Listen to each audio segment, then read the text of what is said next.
افريقيا العظيم. هو الاهلي كل سنة المجد يزيد، بمجد القارة الكبير والبطولات بتحكي عنه اكيد. 7 بطولات افريقية، هو الاهلي والدوري ليه حاجة عادية. هو الاهلي والكاس ده ملكه من زمان، تالت العالم في اليابان يبقى اكيد نادي القرن العشرين. لا لا لا لا لا لا لا لا، هو الاهلي. لا لا لا لا لا لا لا، هو الاهلي. لا لا لا لا لا لا لا لا لا لا لا لا لا لا لا لا لا، هو نادي القرن العشرين.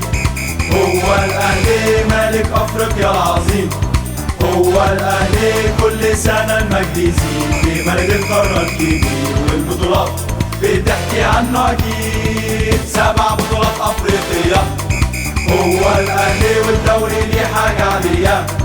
هو الاهلي والكاس ده ملكه من زمان، تالت العالم في اليابان يبقى اكيد نادي القرن العشرين. لا لا لا لا لا لا لا لا، هو الاهلي. لا لا لا لا لا لا لا، هو الاهلي. لا لا لا لا لا لا لا لا لا لا لا لا لا لا لا لا لا لا، هو نادي القرن العشرين.